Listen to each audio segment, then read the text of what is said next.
The rain outside pattered hard against the soaked pavement with loud plinks. A time-worn man dressed in a white button-down shirt, a cream-colored jacket and matching slacks moved along the sidewalk, maneuvering between the lingering souls doomed to wander the isolating streets, their stories untold except to themselves. An umbrella stood as a sentinel over the brown fedora that matched his fine leather shoes. Rainfall poured off it, while the glimmer of a neon yellow sign grabbed his attention in the near pitch-black stormy weather. Kingwood Antiquities, it read. The sign's left side flickered dimly in comparison to the rest of it. He looked curiously at the store. A large window was darkened, almost smoked with blackness, and bore a distinct look of abandonment, though the sign's defiant liveliness suggested otherwise. Harried and needing to return home to his family, he walked up to the door, tried its knob, and was allowed passage inside by the mahogany entrance, the door gently closing at his back. The man shuddered as he shook off the rain and folded up his umbrella. "Hello?" The immediate appearance of his voice pierced the dense silence the room had been marinated in. He approached a weathered cherrywood counter, presently vacant, while his gaze wandered across the many items and trinkets displayed for sale, before resting his palms along the counter's surface and recoiling as a thick coat of dust clung to his skin. An old brass register placed beyond the barrier piqued the man's interest, and he soon found his eyes meandering to a small paper sign inscribed with the words, "Please ring for assistance," stationed next to a dull bell. Cautiously he rang it, its sound diffusing through the standing shelves and cabinets that surrounded him. An aura of impatience descended upon the man, and prompted him to ring it a second time, but a nearby voice slithered through the darkness to his ears. "One moment. I'm just finishing up in here." Its rasping tone carried with it visions of a smoky campfire and set the man on edge. A few seconds later, a figure shuffled under one of the hanging lights that spotlighted the man at the counter. He sidled up to his prospective customer while he cleared his rough throat.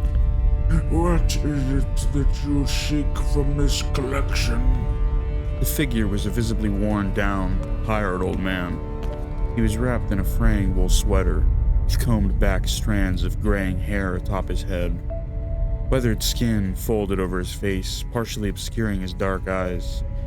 Even in this moody place, with harsh shadows accentuating his features, the shopkeeper's eyes cut to the man's very soul. "Sorry to intrude at such a late hour, but I'm looking for a gift. My father's birthday is tomorrow, and I realized this morning I hadn't yet gotten him anything." You needn't worry. This place harbors many unique items. At one time, belongings of others, now readied for prospective new homes. Do you desire a certain type of gift for your father?" The man in the suit pondered his question. "Well, I suppose I always wished that we'd spend more time together, before the rush of life got in the way. Now, with the wife and the kids, I feel like a stranger to him. And with him getting up there in years, it just fills me with regret. But you can't give time." The wrinkled man stared at his customer across the counter, contemplative from his remark. He tapped a gaunt finger to his chin while his mind spun thoughts of the many artifacts housed in this odd corner of the world. "Excuse me a moment," he stated as he wandered off into a dim back area of the shop. There was a strange, almost soupy aura that enveloped the interior of this place, the younger man noted. The outside had been quite inviting, perhaps even alluring. Its colorful sign, the dull warmth visible through the rain-slicked window. It seemed a proper port in the unrelenting storm that had barraged the urban ants' nest for the better part of a week. But being inside, feeling the energy of this place, it felt alien, like nothing the man had ever experienced. As his mind fixated on the deafening silence that permeated the space, he could feel a distinct, yet almost unnoticeable tingling in his fingertips. It was as if the very nature of this place was pricking at his skin, forcing its way into his soul. He shook off the sensation, relieved to see the man shuffling back into view. He now wore a look of suppressed sadness as he gently set a box, no bigger than his hands, down on the counter. The container's scratched, aged surface had already whispered a long, winding tale to the man in the mere seconds it stood before him. I believe this to be a most perfect gift for your father, one which will surely meet your request. He pulled open the box to reveal an antique wristwatch, nestled in a bed of dark purple fabric. The light glinted blindingly out the object, shining up into the man's eye and causing him to move aside to refocus his vision on the timepiece. What? Are you serious?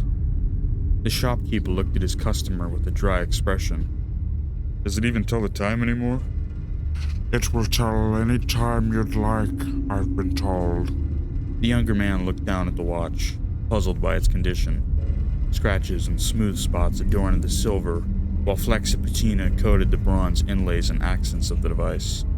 Beneath its time-battered exterior, and the hazy glass covering the hands, the watch was a beautifully intricate construction. This timepiece is a rarity.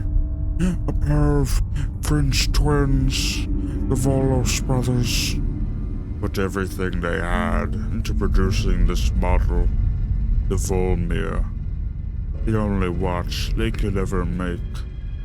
But a great fire razed their factory and left them destitute. To save themselves, they rounded up the surviving models and melted them down, though a few slipped away. This one was brought to me by a gentleman I used to know. The others, well, who can say? The younger man examined the watch as a hum echoed through his mind. A creative tale, sure. How much? The shopkeeper looked at the younger man, tilting his head back to reveal glassy eyes below the swaying yellow of the overhead lamp. Such a piece would be considered priceless beyond measure to some. But for you, your father, perhaps I would part ways with it for $85. The younger man impatiently pulled the bills from his wallet and tossed them on the counter. His hand moved quickly for the box, his fingers clasping over the lid to shut it. As it sealed once more, the owner grabbed the man's forearm tightly. Every object we cross paths with, no matter how inconsequential they may seem, has a soul. If you are to entwine yourself with the journey of this piece, take great care. Do not treat it as a novelty, for it is the closest we have come to understanding this world. Doubtful, the young man pulled his arm away and dragged the box with it. He lifted it from the surface, finding its way toward his body. As he eyed the old man with cynicism, he could almost feel the watch ticking in the box as it pressed against his chest. The sensation was powerful. It was like a void had formed deep within him that only the watch's rhythm could fill. Sure. Good. The timepiece carries a powerful baggage with it. Could you ever find it to be too troublesome? The shopkeeper trailed off while the young man simply stared at him. Troublesome how? The pair stood in silence for a moment, while the shopkeeper's eyes wandered off into the darkness, his face turning to a pale look of distress and subdued pain. The younger man looked over his shoulder into the black, craning his neck but unable to see anything. When he turned back, the shopkeeper stared at him with an addled expression, slowly fading from his vision. You were about to give me some warning? What was it? The old man thought for a moment, the falling shadows once again obscuring his features. I'm afraid I don't recall. He seemed lost, perhaps? More than just the ails of old age. Like something had been with them, touching a finger to its lips to hush the decrepit man. Or maybe it was just a ruse to distract the customer from the dubious origin of his gift. That ticking persisted as the old man placed his frail hand over the tender. Wordlessly, he pulled it off the counter and shuffled off into the dark of the store again, passing by the register before vanishing from view, leaving the young man alone with the watch. He looked down at that box, suspicious of what he now held. It was a story, he assured himself, Some old madness that plagued the shopkeeper. Paranoia, really. But there was a weight to it far greater than he expected. And as the man stood alone in this antique store, that dark aura was boiling, drawing ever closer to unraveling him. Stricken with discomfort, the young man slipped his jacket back on and tucked the box under his arm. The door swung open, and he stepped back out underneath the storefront's cover while the tumultuous rainstorm continued to batter the city. The man unfurled his umbrella and returned to his route, pelted by the unrelenting weather. He could feel a warmth emanating from the watch's tomb, even against dropping temperatures. That ticking was slowing too, its pace seeming to synchronize itself to the steady pulsing of something as he walked. Held to his body, and began to tick in time with his heartbeat, matching the tempo of his very soul so precisely that for just a moment, the ticking was all that existed.